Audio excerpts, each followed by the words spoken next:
Hi hello നമസ്കാരം. അടുത്ത ഒരു മീറ്റു ആരോപണം കൂടെ വന്നിട്ടുണ്ട്. നമ്മുടെ മീനു കുര്യൻ എന്നറിയപ്പെടുന്ന, ഇപ്പോൾ മീനു മുനീർ എന്നറിയപ്പെടുന്ന ആ ഒരു നായിക, ആ ഒരു ഗ്ലാമർ നായിക ഇപ്പം വന്നിരിക്കുകയാണ്. നമ്മുടെ സിനിമാ നടൻ ജയസൂര്യ. ഒരിക്കലും വിശ്വസിക്കാൻ പറ്റത്തില്ല ജയസൂര്യയുടെ പേര് ഇങ്ങനൊരു സംഭവത്തിൽ വരുമെന്നുള്ളത്.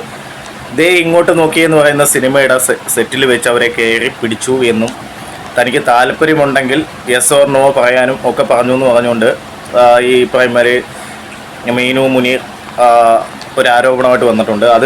അത് കൂടാതെ മുകേഷിനെതിരെ ഈ പ്രൈമറി അമ്മയിൽ കയറാൻ വേണ്ടി മുകേഷ്, മണിയൻ പിള്ള, ഇടവേള ബാബു അങ്ങനെയുള്ളവരൊക്കെ ഇതൊക്കെ സെക്ഷുവലായിട്ട് അബ്യൂസ് ചെയ്യാൻ ശ്രമിച്ചുവെന്നും ഒക്കെ പറഞ്ഞുകൊണ്ട് ഈ പ്രൈമറി മീനു കുര്യൻ അല്ലെങ്കിൽ മീനു മുനീർ രംഗത്ത് വന്നിട്ടുണ്ട്. സോ നമ്മൾ വിചാരിച്ച കണക്ക് തന്നെ വിഗ്രഹങ്ങൾ ഉടയുകയാണ്. പല രീതിയിലും നമ്മൾ വലിയ ഹീറോസ് ആണെന്ന് വിചാരിക്കുന്ന ഒരു സീറോ ആയിട്ടാണ് നമ്മൾ മുന്നിലേക്ക് വരുന്നത്. പിന്നെ ഇടവേള ബാബു, മുകേഷ് ഇതൊക്കെ നമുക്ക് ഏകദേശമൊക്കെ അറിയാം, നെയ്യന്മാർ പെൺകുടിയന്മാരാണെന്നുള്ള കാര്യം.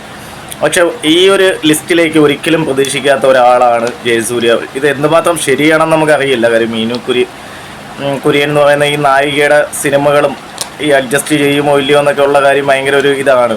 ഇതൊന്നും ഇല്ലാതെ production controller Noble Biju, advocate Chandrashekhar ഇവരെ ഈ പ്രൈമറി അഫീസിന് ശ്രമിച്ചു എന്നാണ് പറയുന്നത്. നമുക്കറിയില്ല ഇതിൻ്റെ പൂർണ്ണ വിവരങ്ങൾ എന്താണെന്നുള്ള കാര്യം. പിന്നെ ഒരുപാട് മീറ്റു ആരോപണങ്ങൾ വന്നുകൊണ്ടിരിക്കുകയാണ്. അപ്പം ഇതിനെപ്പറ്റി നിങ്ങളുടെ അഭിപ്രായങ്ങൾ കമൻറ്റ് ബോക്സിൽ രേഖപ്പെടുത്താം. Thank you for watching. By.